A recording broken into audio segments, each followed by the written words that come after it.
Hi, this is Stephen Brower from Raritan Valley Community College. This is for Computer Literacy Summer 2017, and this is part 2 of the demo for the Gradebook, which has a few more advanced formulas. So before the break, what I was about to do was talk about the average, and now that I've got plenty of time, I'll maybe do this a little more. I'll do it better. Okay, so let me just get a column in here. And let's just, the way that the book showed us in Excel 15a, the way that the book showed us for doing formulas, they had it flush immediately next to the column. So what they would have done is they would have had, and let me just call this form average. Okay, and let me use the average function. So if I do, well, the average, and let me just do it as the range.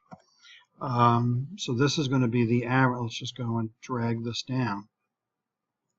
So I have the average then for, well, I have the average of what's here. Okay, so let's show what's bad about what's here. Well, it's not that it's, one thing about to say the first part is not that it's bad, it's just we need to know it. And that is, so if you look at Costello right here, Form Chapter 2, now I do have a formula going to the other one. Suppose I go and remove the formula altogether.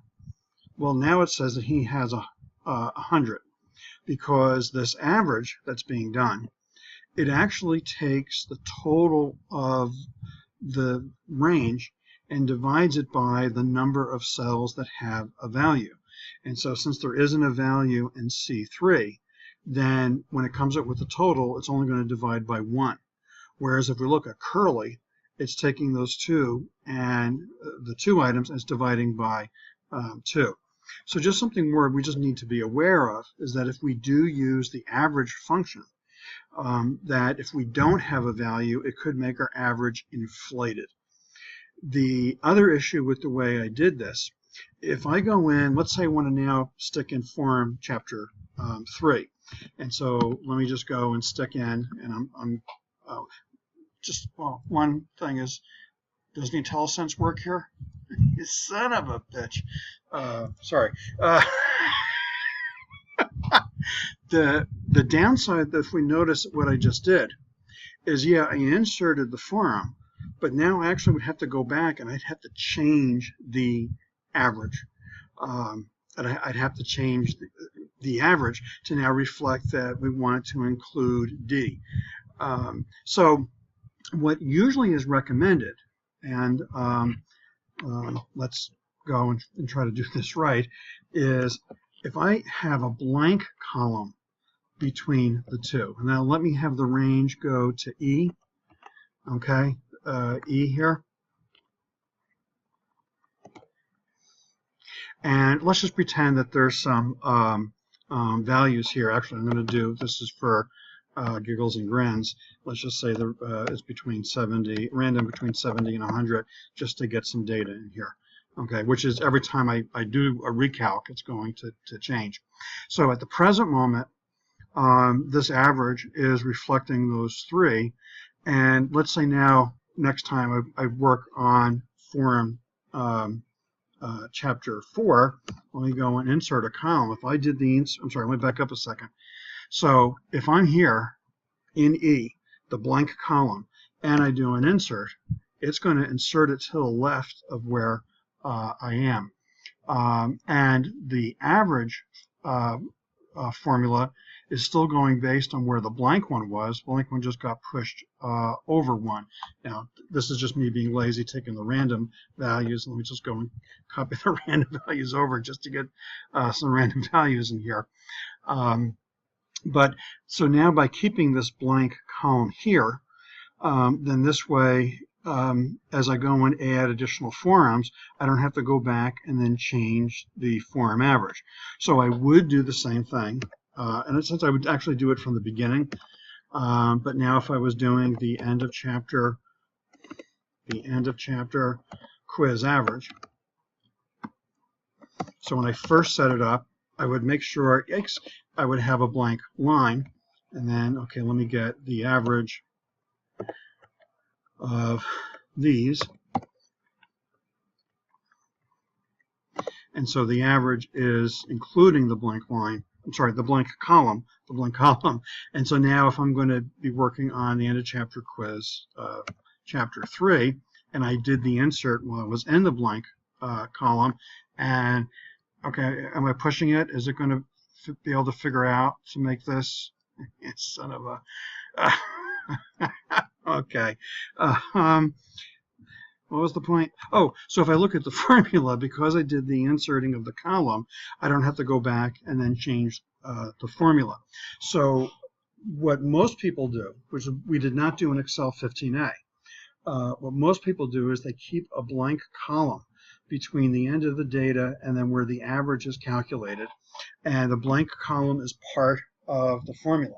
And so this way, if they need to insert a column, they can insert it to the left of the blank column, and then they don't have to go back and revisit the average. So it's not what we did in 15a, but it is something that is suggested. And that is why, if you look at the 2 grade here, so the 2 grade that is here, I left a blank line between it. Now, the odds of adding a student, you know, so if someone comes in after Shemp that's alphabetic, I'm sorry, if someone comes in that's alphabetically after Shemp and I add them to the roster, yeah, in a sense I can handle that. That usually only happens at the very beginning of the semester, and as the semester progresses, it doesn't usually happen. But by me leaving the blank line, the reason why I did that was in case I wanted to insert someone before. And so actually, let me go and do this. So let's insert a row, and let's just pretend, so someone after Shemp. I don't know. I'll just do it this way. So at least now, and kind of look over here, let's just say it comes in late and then he does the paper. Then he's being included in terms of the count. I would have to make sure if I'm adding a student that I do have to extend at least the formulas. Oh, beautiful. Oh, right, divide by 0. Okay, good. That was deliberate. Yeah. That's it. That's the ticket. So, right. The issue with using the average is that if there are no values, you can't get the average because you end up dividing by 0. And again, let's just pretend Teddy then does catch up and he does do some kind of a posting.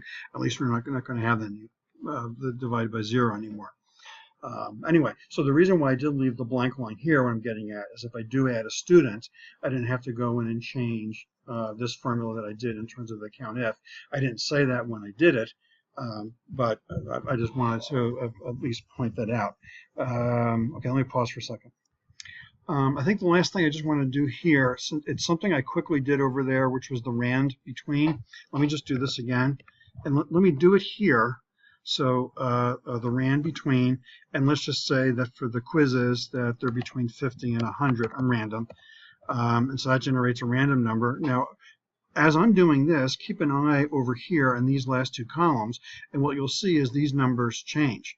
So if I copy down here, now at the present moment, it's 96 and 99, the 2 values under Chapter 4. I let go, those values change. So the RAND between, every time the spreadsheet recalculates, it's going to go and get those random numbers again. So I do have the RAND here. Actually, if I go into formula mode, we can see that I do have the RAND here. Well, suppose, again, I'm just doing this for random numbers. Suppose the random numbers that are here, okay, let me just freeze these in time. What I can do is I can do a copy. And then what I'm going to do is I'm going to do a paste special. Now I'm a keyboard junkie. So Alt-E-S for paste special, and then values. And what it's going to do is overlay what's here with the values that it copies. And so now these numbers are fixed. They're no longer being the random number generator.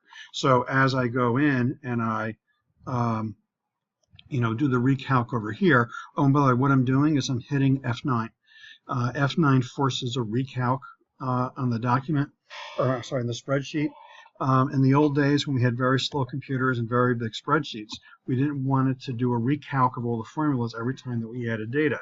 And so what we could basically say is don't do an automatic recalc, and then when we're ready to recalc, then we actually go and hit the key. But at least as I'm doing this, so every time I'm hitting the F9, every time I'm hitting the F9, then at least that end of chapter quiz 3 is not changing because I'm using the actual values. Okay. Yeah, I know I have some messy stuff here, but at least I got through some of the stuff I wanted to do for the gradebook. So this concludes the demo of the gradebook.